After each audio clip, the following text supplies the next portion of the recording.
Hello नमस्कार विद्यार्थी मित्रों, आप सभी नो अपनी आरो लर्निंग यूट्यूब चैनल में स्वागत है।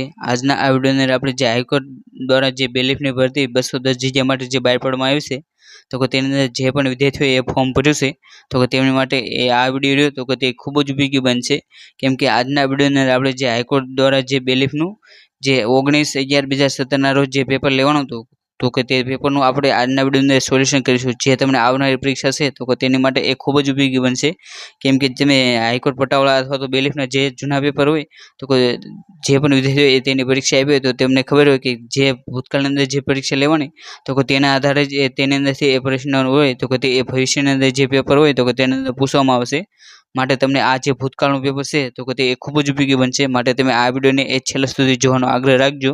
તો તેની અંદર પહેલા પ્રશ્નની વાત કરીએ તો કે સરદાર પટેલનો જન્મ એ ક્યાં થયો હતો, તો કે સરદાર પટેલનો જન્મ એ નડિયાદ ખાતે થયો હતો। ત્યારબાદ બીજો પ્રશ્ન તો કે હીરા ભાગોળ એ ક્યાં આવેલું છે, તો કે હીરા ભાગોળ રહી તો કે તે ડભોઈ એટલે કે જે વડોદરા જિલ્લો છે તો કે ત્યાં આવેલું છે।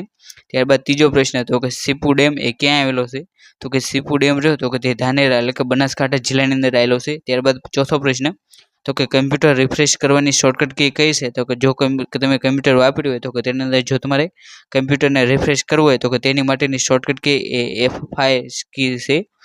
અને ત્યારબાદ એ પાંચમો પ્રશ્ન તો કે શીતળાની રસીના શોધક કોણ હતા, તો કે તમને અહીં જે જવાબ આપ્યો તો કે તે ખોટો છે, એટલે કે શીતળાની રસી રહી તો કે તેના શોધક એ એડવર્ડ જેનર હતા, જે અવારનવાર પરીક્ષામાં પૂછાયેલો છે, માટે તમારે તે ખાસ યાદ રાખી લેવો। ત્યારબાદ એ છઠ્ઠો પ્રશ્ન તો કે ઔરંગઝેબનો જન્મ એ ક્યાં થયો હતો, તો કે ઔરંગઝેબનો જન્મ એ ગુજરાતનો જે દાહોદ જિલ્લો આવ્યો છે તો કે ત્યાં થયો હતો।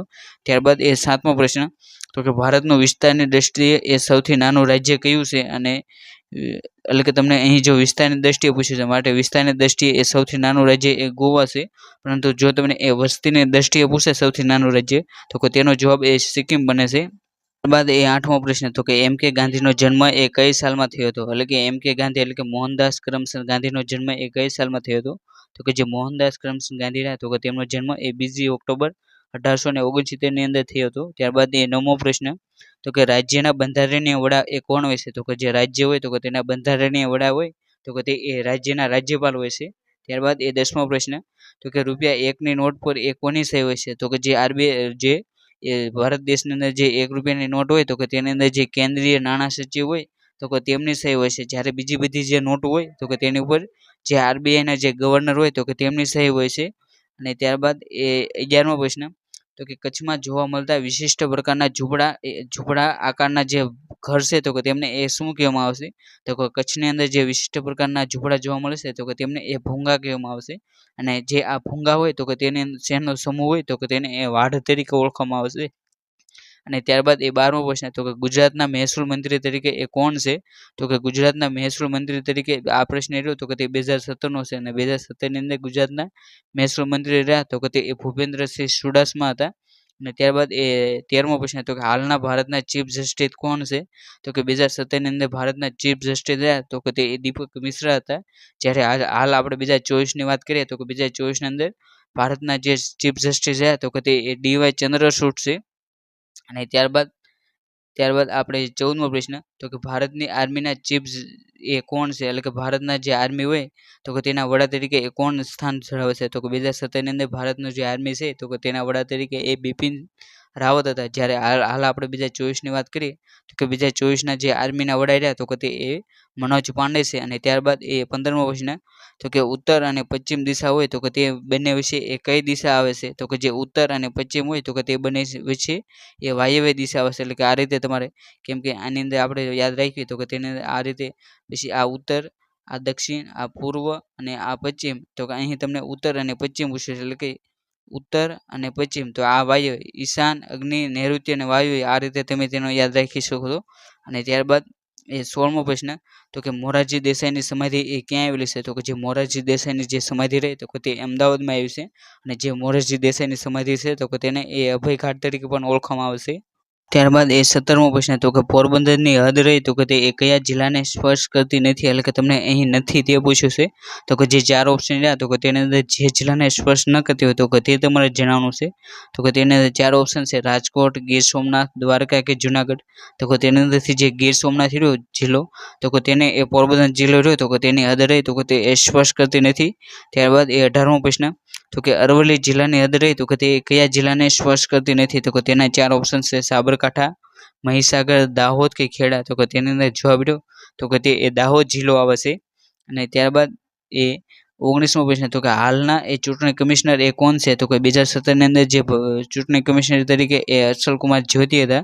જ્યારે હાલ આપણે 2024ની વાત કરીએ તો કે 2024ની અંદર જે ચૂંટણી કમિશનર છે મુખ્ય ચૂંટણી કમિશનર તો કે તે એ રાજીવ કુમાર છે.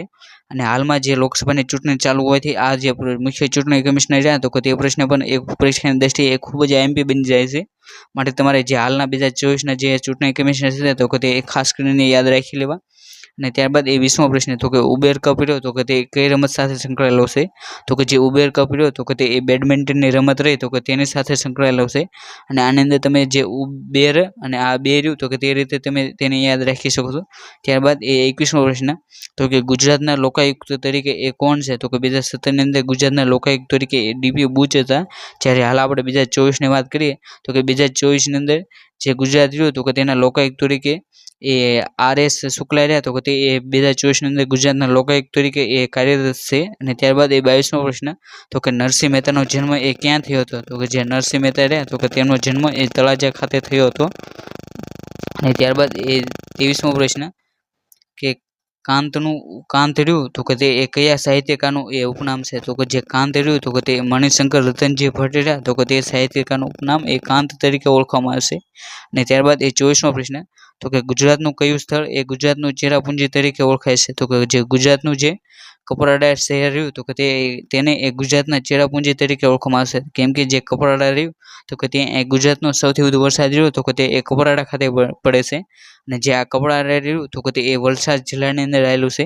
અને ત્યારબાદ એ 25મો પ્રશ્ન તો કે વેલિંગ્ટન ડેમ રહ્યો તો કે તે એ ક્યાં આવેલો છે? તો કે જે વેલિંગ્ટન ડેમ રહ્યો તો કે તે એ જુનાગઢની અંદર આવેલો છે. અને ત્યારબાદ તમને અહીં એક સિરીઝ પૂછવામાં આવી છે એટલે કે જેની અંદર સિરીઝ રહે તો કે તે એ ખૂબ જ સરળ છે એટલે કે અહીં 4, 7, 11, 18, 29 અને 47 ત્યારબાદ એ પ્રશ્નાર્થ ચિહ્ન છે. તો કે જે પ્રશ્નાર્થ ચિહ્ન રહ્યો તો કે ત્યાં તેનો જવાબ એ 73 રહ્યો તો કે તેનો જવાબ બને છે. અને ત્યારબાદ એ 27મો પ્રશ્ન તો કે નાયકા બંધ રહ્યો તો કે તે કઈ નદી પર બાંધવામાં આવ્યો છે? તો કે જે નાયકા બંધ રહ્યો તો કે તે એ ભોગાવો નદી રહી તો કે તેની અંદર બાંધવામાં આવ્યો છે. અને ત્યારબાદ એ 28મો પ્રશ્ન તો કે વન ડેમાં એ 9000 રન એ ઝડપી પૂરા કરનાર ક્રિકેટરનું નામ શું છે? તો કે જે વન ડે મેચ રહી તો કે તેની અંદર એ 9000 રન એ ઝડપથી પૂરા કરનાર ક્રિકેટરનું નામ એ વિરાટ કોહલી છે. ત્યારબાદ એ 29મો પ્રશ્ન તો કે માઉન્ટ એવરેસ્ટ એ સર કરનાર પ્રથમ વ્યક્તિ કોણ હતા? તો કે જે માઉન્ટ એવરેસ્ટ સર કરનાર પ્રથમ વ્યક્તિ રહે તો કે તે એડમંડ હિલેરી હતા. ત્યારબાદ એ 30મો પ્રશ્ન તો કે શ્રીકાંત કાદમ્બીરા તો કે તે કઈ રમત સાથે સંકળાયેલા છે? તો કે જે શ્રીકાંત કાદમ્બીરા તો કે તે એ બેડમિન્ટનની રમત રહી તો કે તેની સાથે સંકળાયેલા છે. અને ત્યારબાદ એ 30મો પ્રશ્ન તો કે સૌરાષ્ટ્રનું રેલવે સ્ટેશન જ્યાં એ પ્રથમ મહિલા કુલી તરીકે એ કામ કરે છે? તો કે સૌરાષ્ટ્રનું એકમાત્ર રેલવે સ્ટેશન જ્યાં મહિલા કુલી તરીકે એ કામ કરતા હોય તો કે તે જે ભાવનગર રેલવે સ્ટેશન છે તો કે ત્યાં એ મહિલા રહે તો કે તે એ પણ એ કુલી તરીકે કામ કરે છે. ત્યારબાદ એ 32મો પ્રશ્ન તો કે ભારતના સંરક્ષણ મંત્રી તરીકે એ કોણ છે? તો કે 2017ની અંદર જે ભારતના સંરક્ષણ મંત્રી તરીકે એ નિર્મલા સીતારામન હતા. અને જો આપણે 2024ની વાત કરીએ તો કે હાલમાં જે લોકસભાનું ચૂંટણી ચાલુ છે તો તેનું જેવું પરિણામ આવે તો ત્યારબાદ એ નવા મંત્રીમંડળની નિમણૂક કરવામાં આવશે. અને જે નવું મંત્રીમંડળ નિમણૂક કરવામાં આવે તો કે તે તમારે જે નવું મંત્રીમંડળ બને તો કે તેની અંદર જે પણ એક કેન્દ્રીય કેબિનેટ મંત્રી હોય તો કે તેનો હોદ્દો રહ્યો તો કે તે તમારે ખાસ કરીને એ યાદ રાખી લેવો. અને જો આપણે 2024ની જે જાન્યુઆરી મહિનાની વાત કરીએ તો કે 2024નું જાન્યુઆરી મહિના વખતે એ ભારતના સંરક્ષણ મંત્રી એ રાજનાથ સિંહ હતા. અને ત્યારબાદ એ 33મો પ્રશ્ન તો કે વીવીપેટ રહ્યું તો કે તેનું તમારે એ આખું નામ જણાવવાનું છે.